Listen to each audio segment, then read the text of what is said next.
from Studio U, and we will be bringing you a 12-part educational series that focuses on women's health. My name is Emma Sutherland. I'm a clinical naturopath and a nutritionist, and I've been treating people for over 14 years. I am an author, and my key passion in life is to help women get their mojo back. I also run a popular online cleanse called Emma's Community Cleanse. I am a mum to Sophia, who is 3.5, and I am a certified health nut. Hi, my name is McDonald. I am a clinical nutritionist and exercise enthusiast. I have been working in the health and wellness industry for over 10 years, 8 of which as a personal trainer specialising in weight loss. I am currently studying my Bachelor in Health Science Naturopathy. I'm a mum to one gorgeous girl named Charlie, with another bubba on the way. So why Studio U? Because we are passionate about empowering women to take control of their health. Studio U allows us to share our clinical knowledge as well as evidence-based information in a really user-friendly format. Studio U's mission. We like to offer a short and sweet fix of knowledge for the woman who takes a healthy interest in her well-being, inside and out. Each month, we will bring you a different topic split into 4 parts.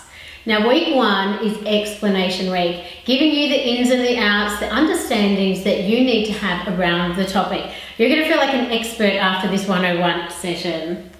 Week 2, we will go through the signs and symptoms, so you can see that if this topic affects you on a personal level. Now, week 3, I'm sure is going to be our most popular week. It's treatment week. Our clinical pearls distilled into perfect bites just for you. And week 4 is our summary week. We will give you a specific action plan to implement the information that we have shared with you along the way. Many women today have trouble with their menstrual cycle. It may be heavy, irregular, scant, or simply not there at all. A very common complaint surrounding our girly ways is the sometimes painful and often uncomfortable symptoms surrounding PMS. This is a huge topic this month.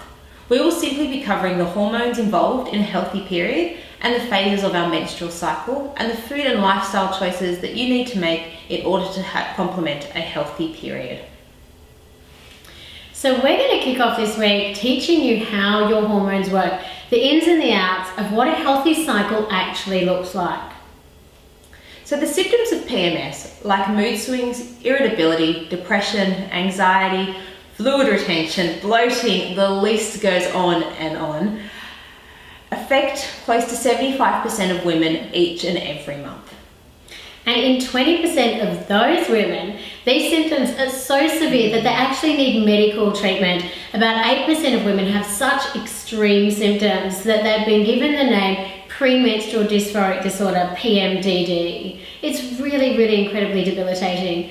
Now, for a healthy menstrual cycle, you need to have balanced hormones. The gland that we're going to talk about the most is called the anterior pituitary gland, which mainly controls reproduction. So what should a healthy cycle look like?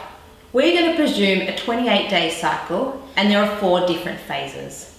First phase of the menstrual cycle is the menstrual phase.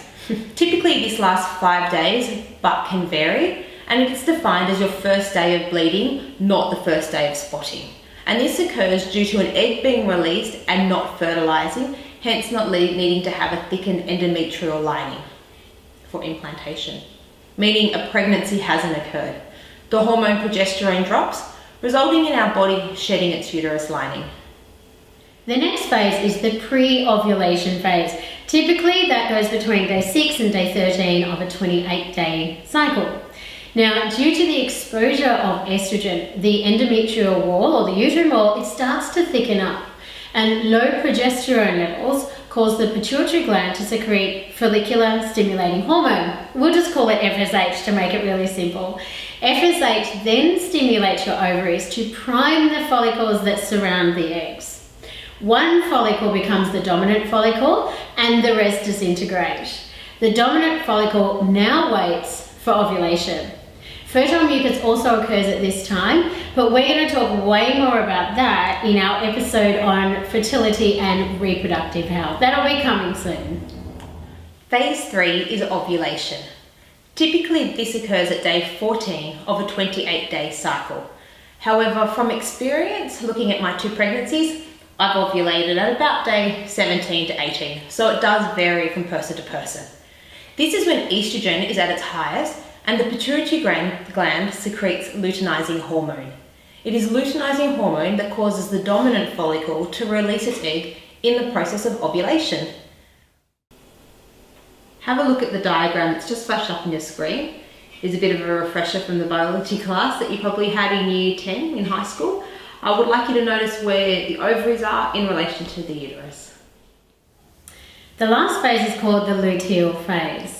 For approximately 2 weeks post-ovulation, progesterone is released from where that dominant follicle was in the ovary. It's now called the corpus luteum. Increased levels of progesterone allows the uterine or the endometrial wall to stay thickened in the hopes that there will be a fertilized egg to implant. If fertilization doesn't occur, the corpus luteum disintegrates, the progesterone levels fall, and once again the endometrial lining sheds and the menstrual phase starts all over again. So we've gone round in a big circle.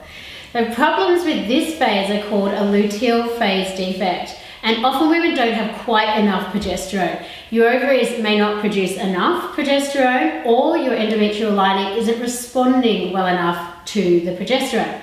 Now this is seen in really common symptoms such as spotting before your period, very sore and tender breasts before your period, and a short luteal phase of less than 12 days. Now I see luteal phase defects in clinic all the time. They're incredibly common. So that's it for week 1. Jump over to our Facebook page, like the graphic on period health, and comment one learning that you took from today. Stay tuned for week 2, signs and symptoms. Thanks for joining us. We'll see you soon.